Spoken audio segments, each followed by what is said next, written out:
O frio era uma entidade física na cabana de Elian, uma presença com dentes de gelo que mordia as frestas das tábuas de pinho. Era uma força que se infiltrava em seus ossos, tornando cada movimento lento e deliberado. Sombra, seu cão de pelagem escura como a noite, tremia a seu lado, o corpo magro pressionado contra o seu em busca de um calor que ambos mal possuíam. O mundo era um universo de sensações primárias. O cheiro metálico da neve iminente, a textura áspera do cobertor puído e, acima de tudo, o eco oco da fome em seu estômago. A fome era uma presença constante, um roer monótono que amortecia todos os outros sentimentos, deixando apenas o instinto de sobreviver mais um dia na vastidão silenciosa da Serra da Névoa Cinzenta.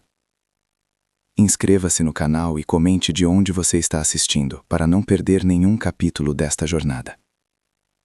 A rotina era a âncora que o impedia de se dissolver na indiferença da montanha. Ao primeiro sinal de luz cinzenta, ele e Sombra deslizavam para fora, o choque do ar gelado um tapa no rosto. A primeira tarefa, verificar as armadilhas. Como sempre, estavam vazias, uma decepção familiar que ele engolia com o ar rarefeito. A segunda era a lenha.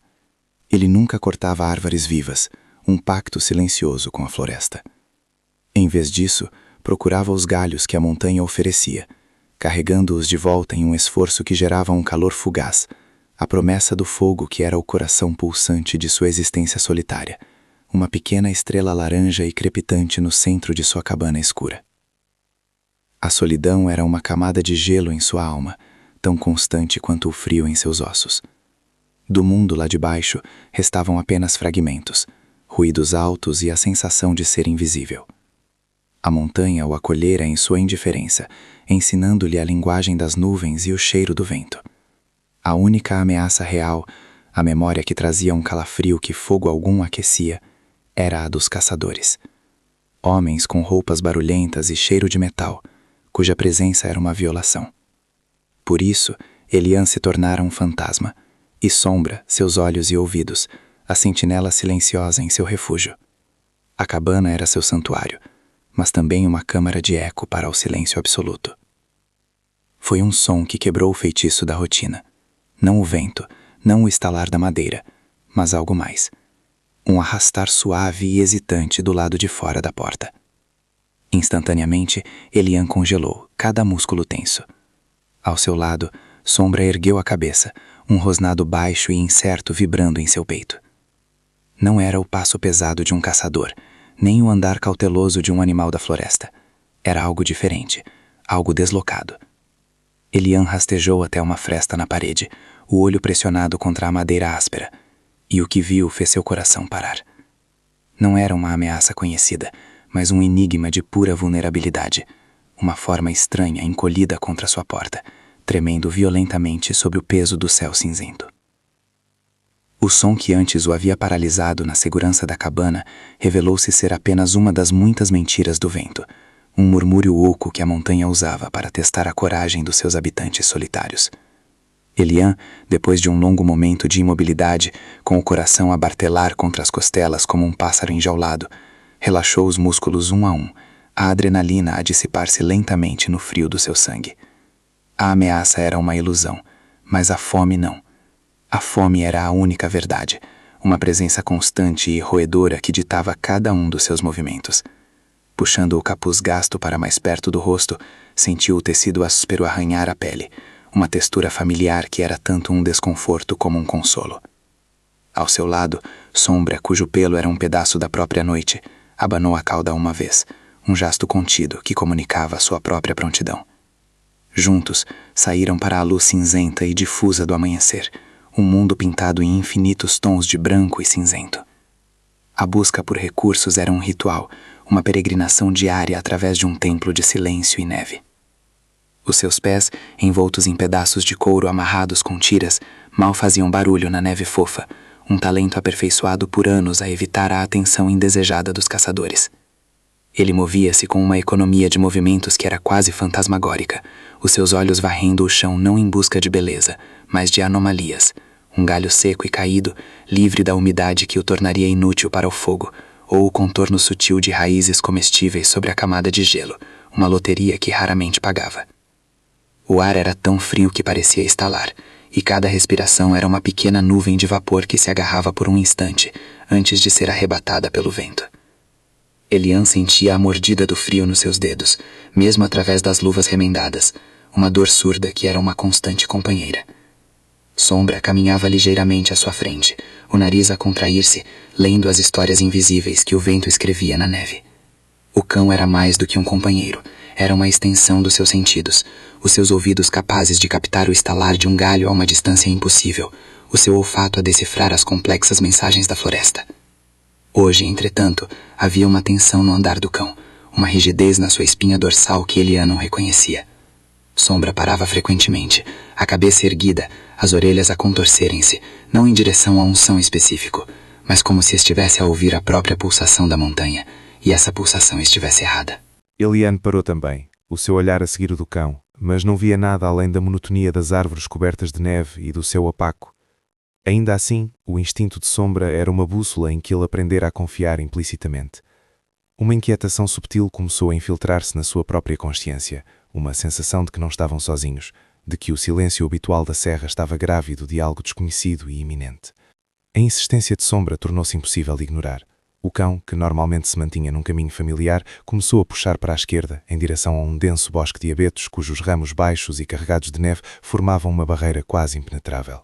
Um ganido baixo e suplicante escapou da garganta de Sombra, um som que Elian raramente ouvia e que sempre significava algo de extrema importância. A hesitação prendeu Elian por um momento. Desviar-se do caminho conhecido era um risco. A montanha era traiçoeira, cheia de ravinas escondidas e terreno instável, especialmente sob o manto uniforme da neve.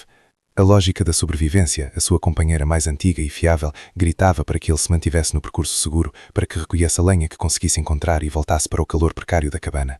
No entanto, o olhar que Sombra lhe lançou por cima do ombro, um olhar de urgência e uma estranha espécie de preocupação, quebrou a sua resistência. Confiar no cão era confiar na parte de si mesmo que ainda não tinha sido endurecida pela sobrevivência, a parte que sentia em vez de apenas calcular. Com um suspiro que se transformou numa pluma de geada, ele seguiu. O avanço através dos abetos foi um trabalho árduo, os ramos açoitavam o seu rosto, despejando cascatas de neve fria pela sua gola, que derretia em filetes gelados pelas suas costas.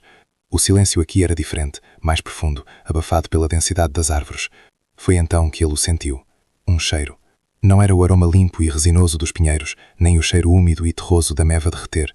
Era um odor estranho, complexo, uma mistura do cheiro metálico de sangue fresco, um aroma que ele conhecia demasiado bem das suas armadilhas bem-sucedidas, com algo mais, algo adocicado e floral, como se uma flor de verão tivesse decidido florescer impossivelmente no coração do inverno. Sombra parou abruptamente à sua frente, o corpo tenso como uma corda de arco. E então Elian ouviu. Um som fraco, um arrastar suave seguido de um suspiro trêmulo, o som de uma respiração difícil e dolorosa. Agachando-se atrás do cão, ele afastou cuidadosamente o último ramo coberto de neve que bloqueava a sua visão. O que viu fez o seu coração parar e depois recomeçar com uma batida pesada e surda. Numa pequena clareira, meio enterrada na neve, estava a fonte do som e do cheiro. Uma criatura diferente de tudo o que ele já vira ou imaginara. Tinha a forma geral de um cervo jovem, mas a sua pelagem não era castanha, mas de um branco iridescente que parecia captar e refratar a luz cinzenta, brilhando com tons de azul e violeta. E, brotando da sua cabeça, não havia galhadas de osso, mas delicadas estruturas cristalinas que se assemelhavam a ramos de gelo. Uma das suas patas traseiras estava presa numa armadilha de caçadores, as mandíbulas de metal negro uma mancha brutal contra a neve imaculada e a sua pele luminosa. O sangue manchava a neve à sua volta num padrão carmesim chocante, e a criatura tremia incontrolavelmente, não apenas de frio, mas de dor e exaustão. Os seus olhos, grandes e da cor do céu antes do amanhecer, encontraram os de Elian, e neles não havia medo ou agressão, apenas uma profundidade de sofrimento e uma inteligência antiga que o despassou até à alma. Elian permaneceu congelado, escondido pela cortina de ramos de abeto, o seu cérebro a lutar para processar a cena impossível à sua frente. A primeira onda de choque, a admiração pela beleza etérea da criatura, foi rapidamente subjugada pelo instinto primário que governava a sua vida. A sua mente, afiada pela necessidade, começou a dissecar a situação com uma lógica fria e brutal. Recurso ou ameaça? A ameaça parecia mínima. A criatura estava gravemente ferida, presa, completamente à sua mercê. A sua beleza era uma distração perigosa. Na montanha, a beleza podia matar tanto quanto as presas de um lobo. A questão do recurso era mais complexa. A sua carne poderia alimentá-la durante semanas, um tesouro de proteínas que poderia significar a diferença entre sobreviver o inverno ou não. O seu pelo iridescente e as galhadas de cristal poderiam ser valiosos, embora ele não tivesse com quem trocar, era um tipo de riqueza que parecia profano contemplar. A armadilha, uma vez desarmada, seria um ganho inestimável, mais eficaz do que qualquer uma das suas armadilhas de laço. Estes pensamentos passaram pela sua mente não como reflexões de um monstro, mas como a matemática simples da sobrevivência. A montanha não tinha espaço para sentimentalismo. Cada ser vivo era parte de uma cadeia, e ele estava desesperadamente a tentar não ser o elo mais fraco. A criatura fez um movimento, uma tentativa fútil de se libertar, e um gemido baixo e angustiado escapou da sua garganta. O som, mais do que a visão do sangue, atingiu Eliane com uma força física. Não era o som de um animal. Era um som de dor consciente, de desespero, um som que ecoava a sua própria solidão e o seu próprio medo silencioso. Ele olhou novamente para os olhos da criatura e viu neles um reflexo da sua própria alma encurralada. Sombra, ao seu lado, choramingou suavemente, o som uma pergunta e uma súplica. O cão olhou para a criatura ferida e depois para Eliane, a sua lealdade dividida entre o instinto de proteger o seu mestre e uma empatia canina que parecia espelhar o conflito que agora se travava no coração do rapaz. O que eu deveria fazer? A pergunta surgiu na sua mente, não como um sussurro, mas como um grito. Deixá-la ali era a escolha lógica. A natureza seguiria o seu curso. Os predadores viriam ou o frio reclamaria a sua vida. Seria uma morte cruel, mas a montanha estava cheia de mortes cruéis. Era a lei. Intervir era desafiar essa lei. Era arriscar-se. Aproximar-se poderia ser perigoso, apesar da sua aparente fraqueza. Libertá-la consumiria tempo e energia preciosos. E para quê? Para libertar uma criatura que ele não compreendia, num mundo que não tinha lugar para ela? Ele sentiu o vazio no seu estômago, um lembrete físico e doloroso das suas próprias necessidades. A fome era um argumento poderoso, uma voz sibilante que lhe dizia para pensar em si mesmo, para aproveitar a oportunidade que a montanha lhe tinha oferecido. O conflito interno paralisou-o, transformando o tempo numa substância espessa e lenta. Cada segundo que passava era um segundo a menos para a criatura, o seu calor a esvair-se para a neve insaciável. Eliane observou os seus flancos a subirem e descerem em respirações cada vez mais superficiais, as nuvens de vapor a tornarem-se mais fracas, mais ténues. Ele viu os cristais na sua cabeça perderem um pouco do seu brilho, como se a sua luz estivesse ligada à sua força vital. A sua atenção foi novamente atraída para a armadilha. A sua construção era familiar, o metal escuro, oleado para resistir à ferrugem, o mecanismo de mola poderoso e cruel. Era o trabalho dos caçadores, os homens sem rosto, com as suas roupas barulhentas e o cheiro a fumo e metal, os mesmos homens cuja presença o tinha empurrado para esta vida de isolamento, os mesmos homens que representavam a ameaça anônima que o assombrava nos seus sonhos. Esta criatura não era uma presa da montanha, não tinha caído vítima de um predador natural ou da dureza do inverno. Tinha sido apanhada pela mesma crueldade descuidada que o tinha tornado um órfão. Eram ambos vítimas da mesma força, ambos feridos pelo mesmo mundo. Essa percepção foi como um raio, iluminando a clareira e o seu coração com uma clareza ofuscante. A criatura não era um outro, não era um recurso, era um espelho. A sua vulnerabilidade era a sua vulnerabilidade, a sua dor era um eco da sua. A linha que ele sempre traçara entre si e o mundo selvagem, uma linha de autopreservação e distanciamento, dissolveu-se naquele instante. Ajudá-la já não era uma questão de lógica ou de risco, mas uma necessidade, um ato de desafio contra a indiferença que ameaçava consumi-los a ambos. O silêncio da montanha não era neutral, era um vazio que ele podia escolher preencher com compaixão ou com a mesma crueldade que o vitimara. Sombra encostou o focinho na sua mão, um toque frio e úmido que o ancorou no momento. A decisão estava tomada, solidificada não na sua mente, mas na sua alma. Mas a decisão era apenas o começo. Como? Como se aproximar de uma criatura selvagem e mística sem a assustar ainda mais. Como desarmar uma armadilha poderosa sem se ferir ou feri-la mais. E se conseguisse libertá-la, o que aconteceria a seguir? Ela estava demasiado fraca para sobreviver sozinha. Teria de levá-la para a cabana, para o seu único santuário, revelando a sua existência e partilhando os seus recursos que mal chegavam para um. O risco era imenso, a consequência de um fracasso, fatal. No entanto, a consequência de não fazer nada parecia, naquele momento, uma morte mais lenta e mais profunda. Respirando fundo o ar gelado que queimava os seus pulmões, Eliane deu um passo para fora da cobertura das árvores, para a luz aberta da clareira. Ele ergueu uma mão, a palma aberta e vazia, um gesto universal de paz que ele esperava que a criatura, na sua sabedoria antiga, pudesse compreender. Os olhos cor de amanhecer fixaram-se nele, a tremer, e o mundo inteiro pareceu prender a respiração, à espera de ver se aquele gesto seria recebido como uma promessa de salvação ou o prenúncio do golpe final. O passo que deu para fora da cobertura das árvores quebrou uma fina camada de gelas sobre a neve, o som estalando no silêncio com a clareza de um osso a partir-se. O ar, incrivelmente frio, pareceu solidificar-se nos seus pulmões, cada inspiração uma dor aguda e limpa. A sua presença na clareira aberta era agora um facto inegável, uma intrusão na cena de sofrimento silencioso. Os olhos cor de amanhecer da criatura fixaram-se nele, e Elian viu uma cascata de emoções a passar por eles. Primeiro, um terror absoluto que fez o seu corpo frágil encolher-se ainda mais, uma tentativa instintiva de se tornar invisível contra o branco da neve. Depois, uma centelha de curiosidade, uma inteligência ancestral a avaliar a sua postura, a sua mão aberta, a ausência de agressão na sua forma. Por fim, uma resignação profunda e desoladora, como se a sua chegada fosse apenas o capítulo final de uma tragédia inevitável. Ao seu lado, Sombra emitiu um ganido baixo e suplicante, um som que não era de ameaça, mas de uma empatia pura e canina que perfurou o coração de Elian. O cão olhou para a criatura, depois para Elian, o seu corpo tenso a comunicar uma urgência que espelhava o tumulto interior do rapaz. A fome, a sua conselheira mais antiga e fiável, sibilava argumentos lógicos e brutais na sua mente. Carne, calorias, sobrevivência. A criatura era uma dádiva inesperada da montanha, uma solução para o vazio roedor no seu estômago. A sua pele luminosa, as suas galhadas de cristal, eram anomalias, mas a sua carne seria carne, o seu sangue seria quente. A montanha não oferecia tais oportunidades duas vezes.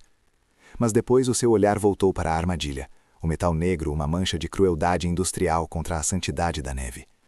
Era a marca dos caçadores, a marca do mesmo mundo que o tinha cuspido para esta solidão. A criatura não era uma presa, era uma vítima, tal como ele. O som da sua respiração difícil, um assovio frágil e intermitente, era uma melodia de dor que abafava os gritos da sua própria fome. O que eu deveria fazer? A pergunta explodiu na sua mente, não como um pensamento coerente, mas como um choque de forças primordiais. O instinto de sobreviver contra o impulso de proteger. A lógica fria da montanha contra o calor inexplicável da compaixão que subia do fundo da sua alma. A resposta não veio da sua mente calculista, mas de um lugar mais profundo, um núcleo de humanidade que a solidão e a privação não tinham conseguido congelar. Veio da forma como Sombra se encostou à sua perna, oferecendo o seu próprio calor como um ato de solidariedade silenciosa. Veio da imagem daquela armadilha, uma cicatriz de metal imposta à paisagem e à carne, um símbolo da crueldade descuidada que ele desprezava mais do que o frio ou a fome. Deixar a criatura morrer, ou pior, tirar proveito do seu sofrimento, seria tornar-se como eles. Seria render-se à lei da montanha, sim, mas seria também trair a lei silenciosa que ele tinha forjado para si mesmo, a lei de não acrescentar mais escuridão a um mundo já suficientemente sombrio. A decisão, uma vez tomada, instalou-se nele não com o calor do heroísmo, mas com o peso aterrorizante da responsabilidade. Ajudar não era um único ato, era um compromisso. A decisão era a faísca, a execução, uma montanha a ser movida. Ele começou a mover-se, não em direção à criatura, mas em um arco lento e deliberado ao seu redor, mantendo uma distância que esperava ser lida como respeito em vez de ameaça. Os seus olhos não estavam na criatura, mas no mecanismo da armadilha. Ele estudou a mola de aço, as mandíbulas dentadas, a corrente que aprendia a uma estaca enterrada profundamente sob a neve. Era um desenho simples e brutal, feito para ser eficaz, não misericordioso. Libertá-la exigiria força, precisão e uma coragem que ele não tinha a certeza de possuir. Um movimento em falso poderia feri-lo gravemente, ou causar ainda mais dor à criatura. Ele procurou com o olhar por uma pedra ou um galho forte, algo que pudesse usar como alavanca, mas a neve fresca cobria tudo com um manto macio e enganador. Teria de usar as suas próprias mãos. Ele parou, respirou fundo, o vapor a sair da sua boca como o fumo de um fantasma, e encontrou o olhar da criatura novamente. Desta vez, ele tentou colocar toda a sua intenção no seu próprio olhar, a promessa de ajuda, o pedido de confiança. A criatura observou-o, imóvel, o seu corpo a tremer, mas os seus olhos agora continham uma nova emoção, uma nesga de esperança frágil e aterrorizada. Ajoelhar-se na neve foi um ato de submissão e de fé. O frio penetrou instantaneamente no tecido gasto das suas calças, uma dor gelada que subiu pelas suas pernas, mas ele mal a sentiu. Toda a sua consciência estava focada na tarefa à sua frente. Sombra, a seu comando silencioso, sentou-se a uma distância respeitosa, uma sentinela de pelo negro contra o branco, os seus olhos fixos em cada movimento de Elian. Com uma lentidão infinita, Elian estendeu as mãos em direção à armadilha. Os seus dedos, já dormentes por causa do frio, protestaram com alfinetadas de dor quando tocaram o metal gelado, que parecia sugar o pouco calor que lhes restava. A criatura enrijeceu, um som agudo e assustado a escapar-lhe. A sua perna a debater-se instintivamente, o que só fez com que os dentes de metal se enterrassem mais fundo. Shhh! Sussurrou Elian. O som absorvido pela neve, mais uma vibração do que uma palavra. Uma tentativa de acalmar não só a criatura, mas a si mesmo. Ele posicionou as suas mãos sobre as alavancas da mola, sentindo a tensão poderosa contida no aço. Ele empurrou. O metal não cedeu. Era como tentar dobrar a própria montanha. Ele reajustou a sua posição, cravando os joelhos mais fundo na neve para ter mais apoio, e empurrou novamente, desta vez com cada grama de força que o seu corpo subnutrido conseguia reunir. Ele sentiu os músculos das suas costas e ombros gritarem em protesto, os tendões dos seus braços a tremerem sob o esforço. Um gemido de esforço escapou dos seus próprios lábios. Por um momento terrível, ele pensou que não conseguiria, que a sua compaixão tinha encontrado seu limite na física brutal daquela máquina. Então, com um rangido mecânico e agoniante, que parecia rasgar o silêncio da floresta, o mecanismo começou a ceder. Lentamente, milímetro a milímetro, ele forçou as mandíbulas a abrirem-se. O ar encheu-se com o cheiro forte e metálico de sangue fresco. Finalmente, com um estalo seco e violento, as mandíbulas abriram-se o suficiente. A perna ensanguentada e mutilada da criatura estava livre. Alien caiu para trás no neve, ofegante, o seu corpo a tremer de exaustão e adrenalina, o seu coração a bater descontroladamente no seu peito. A liberdade, no entanto, não trouxe força. A criatura, livre do aperto cruel da armadilha, tentou levantar-se, impulsionada por um último surto de instinto de fuga, mas a perna ferida cedeu imediatamente sob o seu peso. Com um gemido baixo e doloroso, ela desabou de lado na neve, a sua respiração a sair em ervadas irregulares e exaustas. O sangue da sua ferida aberta começou a manchar a neve imaculada à sua volta, uma flor carmesim a desabrochar no frio. Alien ficou a observá-la, a onda de triunfo a ser rapidamente substituída por uma nova e mais pesada onda de desespero. Ele tinha a liberdade da armadilha, mas apenas para a entregar a uma morte mais lenta pelo frio, pela perda de sangue ou pelos predadores que seriam atraídos pelo cheiro. O peso da responsabilidade desabou sobre ele com a força de uma avalanche. Este não era o fim do seu ato de compaixão, era apenas o começo. Ele não podia deixá-la ali. Tê-la salvo apenas para abandoná-la agora seria uma crueldade de outro tipo, talvez até pior. Ele tinha de levá-la para a segurança da cabana, para o calor do seu fogo. Mas como? A cabana ficava a uma distância que de repente parecia impossível de percorrer. A criatura, embora pequena, era um peso morto e ele mal tinha forças para carregar a si mesmo. O céu cinzento por cima dele começava a adquirir os tons de violeta e chumbo que anunciavam o crepúsculo, e com o crepúsculo viria a queda brutal da temperatura, a escuridão que escondia perigos e apagava caminhos. O seu ato de desafio contra a indiferença da montanha tinha-o deixado numa posição mais precária do que nunca. Ele olhou para a criatura indefesa, depois para a floresta que escurecia rapidamente e sentiu o verdadeiro alcance do seu dilema. Ele estava sozinho, no coração de uma vastidão congelada, com uma vida impossível de carregar e uma escuridão que se aproximava para engolir tudo. O crepúsculo sangrava tons de violeta e índigo pelo céu, e com a escuridão vinha o verdadeiro frio, um predador paciente que aguardava a morte do sol.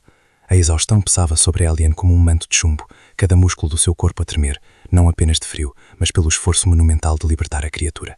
Ele olhou para o ser indefeso, uma mancha luminosa na neve que escurecia, e um desespero gelado apertou o seu coração. Tinha feito o impossível, apenas para se deparar com um novo impossível, transportá-la. Ele não conseguiria. Estavam ambos condenados a perecer ali, juntos naquela clareira silenciosa. Foi então que sentiu um toque. A criatura, reunindo as suas últimas forças, tinha estendido o pescoço e encostado o focinho na sua mão enluvada. O toque não era frio como a neve, mas irradiava um calor suave e pulsante que o surpreendeu, uma brasa viva contra o gelo do seu desespero. Aquele calor espalhou-se a partir do ponto de contacto, subindo pelo seu braço e inundando o seu peito com uma sensação de calma sobrenatural. A sua atenção foi atraída para as galhadas de cristal. Lentamente, como as primeiras estrelas a aparecerem no céu noturno, elas começaram a pulsar com uma luz interior. A luz não era ofuscante, mas suave e quente, com tons de âmbar e ouro pálido. A clareira, antes um palco de desespero cinzento, foi transformada num santuário de luz dourada. A neve em redor da criatura começou a derreter, não com o calor de uma chama, mas como se a própria natureza do inverno estivesse a recuar. O vento que antes uivava entre as árvores amainhou até se tornar um sussurro, e o ar ficou carregado com o mesmo aroma floral e adocicado que ele sentira antes. Alien observava, de joelhos na neve a derreter, a sua respiração suspensa, o seu medo substituído por um espanto avassalador e reverente. Foi o rosnado baixo e profundo de Sombra que o arrancou do seu transe. O cão estava de pé, o pelo eriçado, os olhos fixos na escuridão para além da cúpula de luz. Alien ouviu-o também, o som inconfundível de passos pesados a quebrar a neve, acompanhado por vozes masculinas e abafadas, o cheiro fraco de fumo de tabaco a ser transportado pela brisa. Os caçadores. O terror, frio e familiar, regressou numa onda gelada, mas antes que o pânico o pudesse paralisar, a luz que emanava da criatura intensificou-se. Ondulou, espessando-se, transformando-se de um brilho suave num véu de luz dançante que tornava o interior da clareira opaco para quem estivesse de fora. As vozes dos caçadores aproximaram-se e ele ouviu um deles resmungar sobre a luz estranha vinda da floresta, amaldiçoando a montanha e o frio, antes dos seus passos se afastarem, continuando o seu caminho, completamente alheios à cena de magia, terror que se desenrolava a poucos metros de distância. Quando o som dos passos desapareceu e o silêncio da montanha regressou, a luz diminuiu, voltando ao seu brilho suave e pulsante. A criatura, com uma fluidez que desmentia a sua ferida anterior, levantou-se. A sua perna, embora ainda manchada de sangue, suportava agora o seu peso sem tremer. Ela virou-se para Elian e os seus olhos cor de amanhecer encontraram os desses. Naquele olhar não havia apenas gratidão, havia um entendimento profundo, uma promessa e um vínculo forjado no sofrimento e na compaixão. A recompensa pelo seu ato não era um tesouro, mas algo infinitamente mais valioso: proteção, aceitação. A criatura deu um passo hesitante, não em direção à segurança da floresta profunda, mas na direção dele. Depois, virou a cabeça e olhou para o caminho indistinto que levava de volta à cabana. Um convite silencioso que pairava no ar gelado, prometendo que a sua solidão tinha finalmente chegado ao fim. O convite silencioso da criatura pairava no ar gelado, mais poderoso do que qualquer palavra. Elian olhou uma última vez para trás, para a silhueta escura e familiar da cabana. Aquele amontoado de tábuas tinha sido o seu mundo inteiro, um refúgio contra o frio, mas também uma gaiola de silêncio e solidão. Voltar para lá significaria regressar à rotina da sobrevivência, ao eco da fome, à contagem de dias vazios. À sua frente, a luz suave que emanava da criatura era uma promessa de algo diferente, um calor que não vinha do fogo, mas da companhia. A escolha não era entre segurança e perigo, mas entre existir e viver. Ele deu um passo em frente, afastando-se da cabana, e sentiu o peso de anos de isolamento começar a desprender-se dos seus ombros. Ele não pegou a nada. Deixou para trás as armadilhas vazias, o cobertor poído, os restos de lenha. A sua antiga vida era feita de coisas, de posses insignificantes que o ancoravam à necessidade. A sua nova vida começava com um ato de desapego. O seu único tesouro agora caminhava ao seu lado, Sombra, cujo passo já não era o de uma sentinela tensa, mas o de um companheiro confiante, o seu corpo roçando a perna de Elian num gesto de aprovação silenciosa. A criatura de luz liderava o caminho, não de forma apressada, mas com uma graça paciente, a sua luminosidade a transformar a floresta escura num corredor de prata e sombras suaves. Cada passo era um voto de confiança, uma entrega a um futuro que ele não conseguia ver, mas que pela primeira vez conseguia sentir. A montanha não parecia mais a mesma. Guiado pela luz, Elian via-a com novos olhos. Onde antes via apenas a luta pela lenha, agora via a forma como o gelo cintilava nos pinheiros como diamantes. Onde antes ouvia apenas o uivo ameaçador do vento, agora ouvia uma melodia antiga e solene. A sua atenção, antes fixada no chão em busca de comida ou perigo, erguia-se agora para as estrelas que começavam a desvanecer-se no céu que clareava e para os picos majestosos que se recortavam contra o horizonte. Ele não era mais um intruso a arrancar a sua existência da indiferença da natureza. Era parte de algo maior, um caminhante numa peregrinação cujo destino era a própria jornada. Ao atingirem o cume de uma colina, o sol nasceu, derramando ouro líquido sobre o mundo branco. Lá embaixo a sua cabana era um ponto minúsculo e insignificante, uma memória a ser engolida pela vastidão. À sua frente estendia-se um vale desconhecido, banhado pela luz da manhã, cheio de promessas. Elian respirou fundo o ar puro e gelado e não sentiu o aperto da fome, mas a expansão da esperança. Ao lado do seu cão leal e seguindo a criatura mística, ele compreendeu o seu novo lugar. A sua vida já não se definiria pela sobrevivência, mas pelo propósito de caminhar ao lado daquela luz, sendo o seu guardião silencioso através da imensidão do mundo.